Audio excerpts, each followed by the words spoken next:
میں نے بتایا نا کہ یہ ٹکڑے پریوں کے دل جیسے خوبصورت تھا، تو یہاں کے بسنے والے بھی اتنے ہی خوبصورت تھے۔ ان سب کی باتیں سن کر ایوری کا خراب اور مزید خراب ہو گیا۔ گھر آ کر اس نے اپنی ماں سے پوچھا، کیا شاہی محل سے دعوت نامہ آیا ہے؟ ہاں، ایک گوتھا کو یاد آیا، ہفتے کی شام کو شہزادے کی سالگرہ ہے، ہمیں بھی مدعو کیا گیا ہے۔ اس کے حلق میں انگور پھنس گیا۔ پانی کے گلاس سے گٹاگٹ چند گھونٹ بھر کر وہ اپنی کرسی سے اٹھی اور سربراہی کرسی میں بیٹھی اپنی اماں تک آئی۔ کیا آپ جانتی ہیں ماں کہ میرا بھی دل چاہتا ہے شاہی دعوتوں میں جانے کا؟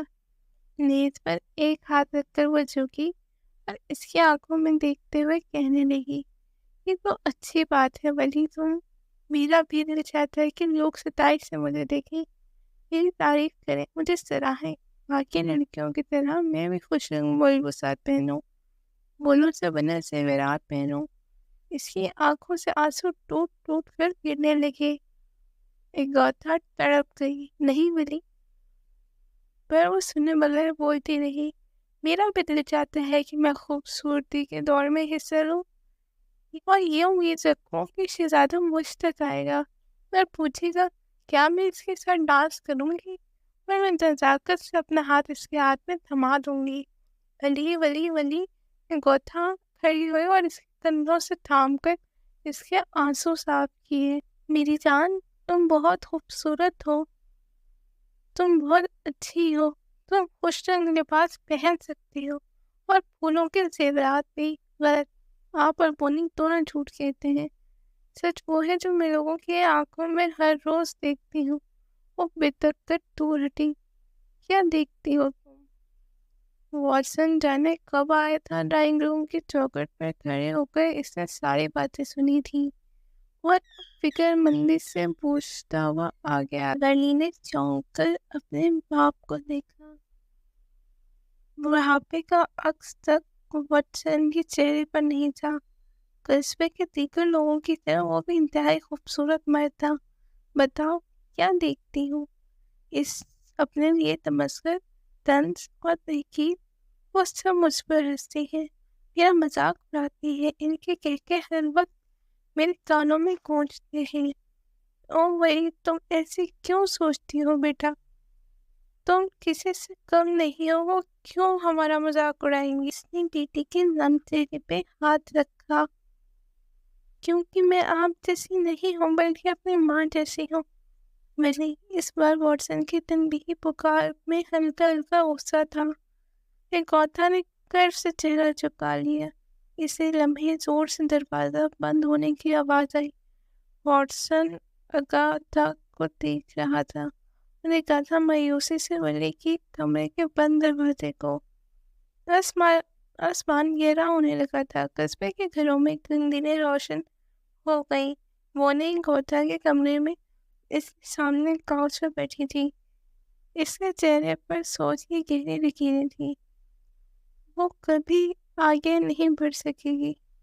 کمرے میں گوتھا کی شکستہ آواز گونجی۔ ایسا مت کہو، اسے آگے بڑھنا ہے۔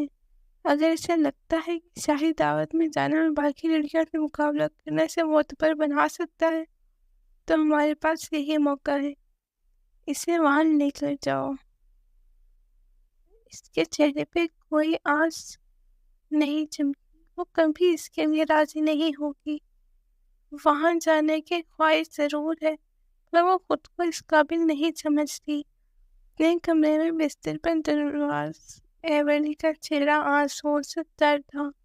اسے ساری شکایتیں اپنے باپ سے تھیں جس نے اپنے برابر کی خوبصورت عورتوں کو چھوڑ کر ایک سیاہ فام عورت سے شادی کی۔ وہ تاجر تھا اور تجارت کے سلسلے میں اس کا ملکوں آنا جانا لگا رہتا تھا۔ انہی سلسلوں میں اسے اگاتھا پسند آ گئی اور شادی کر کے اسے اپنے ساتھ لاڑکا قصبے کا نام لے آیا۔ شادی کے 5 سال بعد ان کے ہاں ایوری پیدا ہوئی۔ وہ اگاتھا جیسی تھی، رنگ ذرا ہلکا تھا مگر مکمل سیاہ نہیں، گہرا بھورا تھا، آنکھیں ماں کی طرح سیاہ اور گول مٹول، بال بھی سیاہ ہی، بس ناک واٹسن جیسی تھی، تیکھی اور پرکشش۔ واٹسن اور اگاتھا دونوں ہی اس کی پیدائش میں بہت خوش تھے۔ انہوں نے ایملی کی ہر خواہش پوری کی، اسے کسی قسم کا احساس کمتری نہیں ہونے دیا، کیونکہ اس کے والدین واقف تھے وہ سب سے الگ تھی۔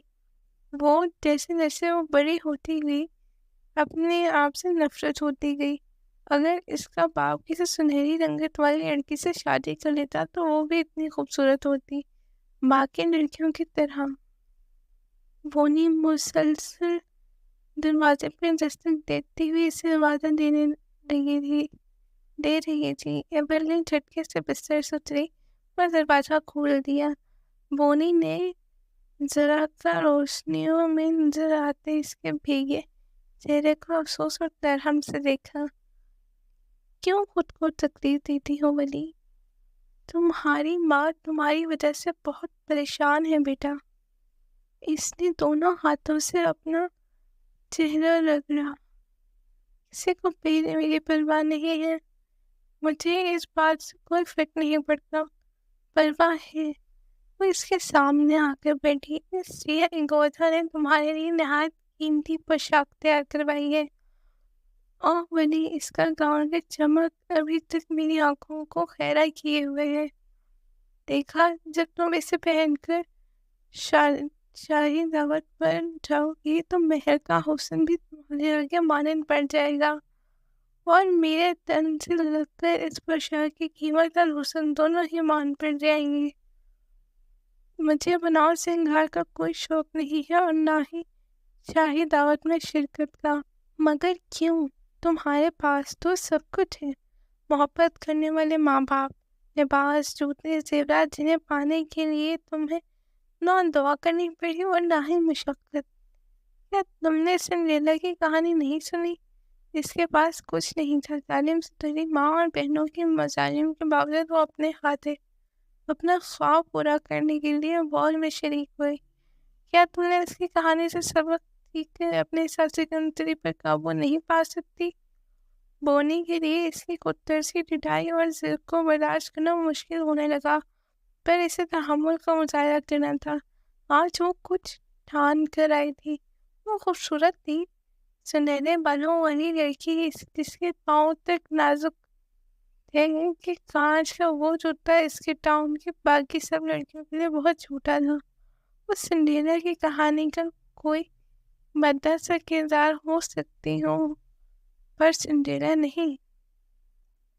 میں سنڈریلا کی کہانی کا کوئی بھدا سا کردار ہو سکتی ہوں، پر سنڈریلا نہیں۔ تو تمہارے نزدیک سنہرے بال اور رنگت یہ خوبصورتی کی بڑی علامت ہے۔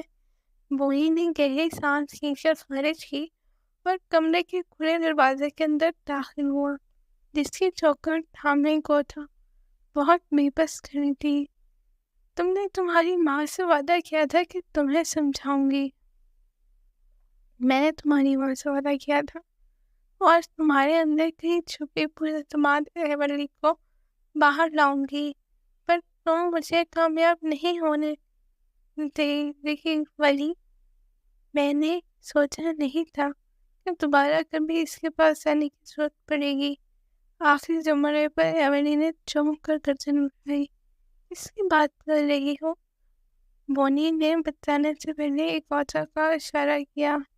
اس نے آنکھیں بند کر کے گویا اجازت دی تھی۔ وہ کہنے لگی، یہاں سے تھوڑی دور ایک چھوٹا سا قصبہ ہے، وہاں رہتی ہے وہ، لوگ اسے سائرہ کہہ کر پکارتے ہیں۔ اسے خدا نے حیران کن صلاحیتوں سے نوازا ہے، وہ تمہاری مدد کر سکتی ہے۔ ایولی آنکھیں چھوٹی کر کے اسے دیکھ رہی تھی۔ میری مدد کر سکتی ہے؟ مگر کیسے؟ وہ تمہیں ویسا بنا دے گی جیسے تم بننا چاہتی ہو، خوبصورت اور پرکشش۔ میں نے ایولی کی آنکھیں بے یقینی سے پھیلی، پھر بے یقینی کی جگہ آنکھوں میں غصے نے لے لی۔ وہ جھٹکے سے اٹھی۔ کیا تم میرا مذاق اڑانے آئی ہو؟ غصے میں اس کی آواز اونچی ہو جاتی۔ اگوتھا نے دہل کر دروازہ بند کیا۔ کہیں واٹسن کو ان کے منصوبے کی بابت معلوم نہ پڑ جائے۔ ایسا نہیں ہے بیٹا، بونی سچ کہہ رہی ہے، آپ بھی اس کے ساتھ ملی ہوئی ہے۔ اس کی آواز کام گئی۔ دیکھو ولی، اگر تمہیں میری بات کا یقین نہیں ہے تو تمہیں ایک ایسی عورت سے ملوا سکتی ہوں جو صحرا کے جادوئی محلول کے استعمال سے عام سی عورت سے خوبصورت عورت بن چکی ہے۔ شاید اس سے مل کر تمہارا پریشر ختم ہو۔ کیا تم اس سے ملنا چاہو گی؟ ہیولی کے سارے الفاظ ختم ہو گئے۔ اس نے سوچا، چلو۔ انہی کی باتوں میں صداقت جھلک رہی تھی۔ اس کے دل میں امید کا شعلہ سے جل اٹھا جس نے اس کے سارے وجود کو روشن کر دیا۔ چمکتی آنکھوں سے اس نے پوچھا، کب جانا ہے اس سائرہ کے پاس؟ گوتھا اور وونی کے چہرے بھی اطمینان سے چمکنے لگے۔ جمعے کی رات کو وہ نیم اندھیرے کمرے میں فرش پر اکڑوں بیٹھی اپنے سامنے بیٹھی عورت کو دیکھ رہی تھی جو مسلسل لبوں میں کچھ پڑھ کر ہاتھ میں تھامی شیشے پہ پھونک رہی تھی۔ عمل مکمل کر کے اس پربسی عورت نے وہ شیشی اس کی طرف بڑھائی۔ یہ محلول رات کو سونے سے پہلے ایک ساتھ پی لینا، یہ صبح سے اپنا اثر دکھائے گا۔ تم سے جڑے سب لوگ تمہارا پرانا روپ بھول جائیں گے بلی۔ اسے پینے کے بعد تم سر سے پیر تک یکسر بدل جاؤ گی۔ یہ تبدیلی ویسے ہی ہوگی جیسے تم چاہتی ہو۔ جانے سے پہلے عورت نے اسے باور کرا دیا، یاد رکھنا، اسے پینے کے بعد تم اپنا عکس نہیں دیکھ سکتی۔ ہر جادو کا کوئی نہ کوئی توڑ ہوتا ہے۔ اس کا توڑ اسی وقت ہو جائے گا جب تم کسی شفاف شے پہ اپنا عکس دیکھو گی، اس لیے احتیاط کرنا۔ ایولی کا سارا جوش بیٹھنے لگا، مسکراہٹ یکسر مفقود ہو گئی۔ تو کیا میں بھی خود کو آئینے میں نہیں دیکھ سکتی؟ سب کچھ مکمل نہیں ملتا ہے ایولی، ساحرہ مسکرائی۔ ایولی نے محلول پینے سے پہلے زیادہ نہیں سوچا، اسے خوبصورت بننا تھا کہ لوگ اسے سراہیں، تو کیا فرق پڑتا ہے کہ وہ خود کو نہیں سرا سکتی۔ اگلی صبح ایولی کے لیے نہایت خوشگوار طلوع ہوئی۔ اس کی زندگی کتاب کا یہ پہلا رنگ برنگا صفحہ تھا۔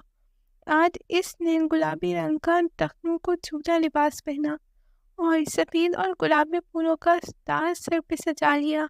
معمول کی طرح جب وہ باغ میں پہلے آئی اور پہنچی تو اسے دیکھتے ہی اس کے نام کی صدائیں بلند ہوئی۔ کیا تم آج کی دعوت میں شرکت کر رہی ہو؟ پری نے پوچھا۔ بالکل، اس نے اطراحٹ سے پلکیں جھپکائی۔ جانتی ہو میرا گاؤن بہت خوبصورت ہے، اگر آج پرنس کا دل مجھ پر نہ آیا تو پھر کہنا، وہ کہہ کر خود ہی ہنس دی۔ باقی سب بھی اس کے ساتھ ہنستی رہی۔ یہ نہیں، ہم تمہیں اپنے مستقبل کی ملکہ مان لیں۔ پھر جب تم اپنے گاؤں میں نہیں دکھاؤ گی تو ہم کیسے یقین کریں؟ جب تم اپنا گاؤں نہیں دکھاؤ گی تو ہم کیسے یقین کریں؟ باؤ ہنسی تھی۔ میں تم سب میرے گھر پہ آ سکتی ہوں، بلکہ دوپہر کا کھانا سب ساتھ کھائیں گے، کیوں؟ وہ سب گویا سکتے میں آ گئی۔ آج پہلی بار تم نے اپنے گھر انوائٹ کیا ہے، میں تو ضرور آؤں گی۔ للی نے سب سے زیادہ پرجوش ہوئی۔ اور میں بھی، بونی شاید صحیح کہتی تھی، وہ ان لڑکیوں سے بلا وجہ بدگمان رہتی ہے، یا شاید ایولی نے دل میں سوچا کہ اس کے بدلنے پر سب کے رویے بدل گئے، پر وہ خوش تھی۔ دل ایولی کے گھر جانے سے پہلے بکے تیار کرنا۔ میں نے سب کو یاد دلایا، ایولی کو بھی یاد آیا، میں نے ابھی تک بکے نہیں بنایا، میرا انتظار کرو، میں ابھی تم لوگوں کو جوائن کرتی ہوں، کہہ کر اپنی ٹوکری اٹھائی اور اجرت میں تیز قدم بڑھاتی ہوئی بونی کے دروازے تک پہنچی۔ آج اسے لڑکیوں سے بھاگنے کی جلدی نہیں تھی کہ بلکہ اس کے ساتھ وقت گزارنے کی جلدی تھی۔ معمول کی طرح اسی پھلوں سے بھری ٹوکری تھماتے ہوئے بونی نے اس کی مسکراہٹ سے تعریف کی۔ تمہاری مسکراہٹ بہت پیاری ہے بلی۔ شکریہ، وہ پورے دل سے مسکرائی۔ آج بونی جھوٹ نہیں کہہ رہی تھی۔ خوشگوار دن کا اختتام آغاز سے بھی زیادہ خوشگوار ہونے والا تھا۔ اسے دعوت کے لیے تیار ہونا تھا اور اسے یقین تھا آج سے سب سے خوبصورت وہی ہوگی۔ اس کی نئی سہیلیاں ابھی اس کے گھر سے اپنے ایک لوٹی تھی۔ اس کے جانے کے بعد ایولی بھی ایک بار پھر سے نکل آئی۔ شام ہونے کو تھی اور پرندے اپنے گھونسلوں کو لوٹ رہے تھے۔ ان کی چہچہاہٹ میں ڈوبی سبزے پر ننگے پیر دوڑتے ہوئے وہ یکایک رک کر گول گول گھومنے لگی۔ دونوں بازوں پہ لا کر ایولی کا چہرہ آسمان کو دیکھ رہا تھا۔ اس کی ہنسی کی کھنکھناہٹ سارے میں گونجتی محسوس ہو رہی تھی۔ دہاڑوں سے خوبصورت آبشار بہتی تھی، وہ وہیں چلی آئی۔ دونوں ہاتھوں کے پیالے میں شفاف پانی لے کر وہ خود پہ اچھالنے لگی۔ یکایک اس کا دل دھک سے رہ گیا۔ ایولی کو لگا اب وہ سانس نہیں لے پائے گی۔ بونی نے دروازہ کھولا تو سامنے ایولی کو دیکھ کر ششت رہ گئی۔ بلی، اس وقت تمہیں جا کر تیار ہونا چاہیے۔ جواباً اس نے جن نظروں سے دیکھا، بونی کا وجود پل بھر کے لیے خلا میں معلق ہو گیا۔ ولی میں تمہیں سب کچھ بتاتی ہوں۔ کیوں دھوکہ دیا تم نے مجھے؟ وہ بدسیرت تاثرات سے پوچھ رہی تھی۔ تم نے اور میری ماں نے مل کر مجھے دھوکہ دیا، بولو کیوں کیا ایسا؟ اس کی آنکھوں میں سرخی پڑنے لگی۔ وہ شاید سارے راستے روتی رہی تھی، آنسو سوکھ چکے تھے۔ تم اندر چلو، پھر بات کرتے ہیں۔ وہ اس کا ہاتھ تھام کر زبردستی اسے اپنے ساتھ اندر لے گئی۔ کچھ دیر بعد ایولی دونوں ہاتھوں میں چہرہ گرائے ہچکیوں سے رو رہی تھی۔ بونی نے تعصب سے اسے دیکھتے ہوئے نفی میں سر ہلایا۔ مت رو ولی، مت رو۔ تم لوگوں نے میرے ساتھ ایسا کیوں کیا؟ اس کا دل بہت بری طرح ٹوٹا تھا۔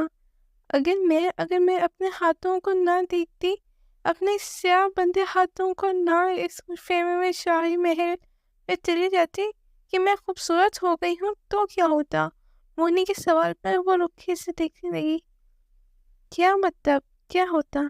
وہاں سب میرا مذاق اڑاتے، مجھے بدصورتی یہ تانے دیتے۔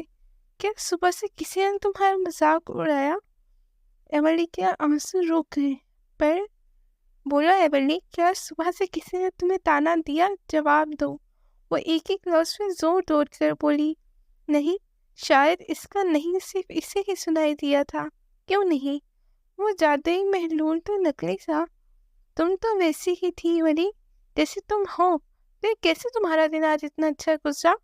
کیوں تمہیں تمہارے دوست نہیں ملے؟ تمہیں تمہارے نئے دوست ملے؟ کیونکہ میں سمجھتی تھی۔ وہ کہتے کہتے رکی۔ مونی مسکرائی۔ یہی تو ولی، ساری بات تمہارے سمجھنے کی تو ہے۔ گرہیں کھل گئی اور پہلی سلجھ گئی۔ اس جادوئی محلول نے تمہیں سنہری بال نہیں دیے، نہ تیکھے نقوش۔ اس نے تمہیں اعتماد دیا۔ ضروری یہ نہیں کہ لوگ تمہیں خوبصورت سمجھتے ہیں یا نہیں، ضروری یہ ہے کہ تم خود کو کیا سمجھتی ہو۔ تم خود کو جیسا سمجھو گی، لوگ تمہیں ویسے ہی قبول کریں گے۔ ولی، دنیا کے آئینے جھوٹے ہوتے ہیں، دنیا کا دل کا آئینہ سچا ہوتا ہے۔ چند منٹ کے لیے کمرے میں بالکل خاموشی چھا گئی۔ ولی نے کافی دیر بعد سر اٹھایا اور دل میں مچلتا آخری سوال لبوں پہ لائی۔ اور وہ عورت جسے سائرہ نے خوبصورت بنایا تھا، کیا اسی کہانی میں جھوٹی تھی؟ بونی نے نفی میں گردن میں سر ہلایا۔ تم اس عورت کو جانتی ہو؟ میں جانتی ہوں، ہاں ولی، وہ عورت تمہاری ماں ہے۔ ایک اور تھا۔ اپنے گھر کو لوٹتے ہوئے ولی سوچ رہی تھی، مجھے پرواہ نہیں کہ شہزادہ میرے ساتھ ڈانس کرے گا یا نہیں۔ اتنے بڑے ہال میں ایولی اکیلی بھی ڈانس کر سکتی ہے۔ مجھے پرواہ نہیں کہ لوگ مجھے خوبصورت کہیں گے یا نہیں، کیونکہ ایولی خود بھی جانتی ہے کہ وہ خوبصورت ہے۔ ختم شد۔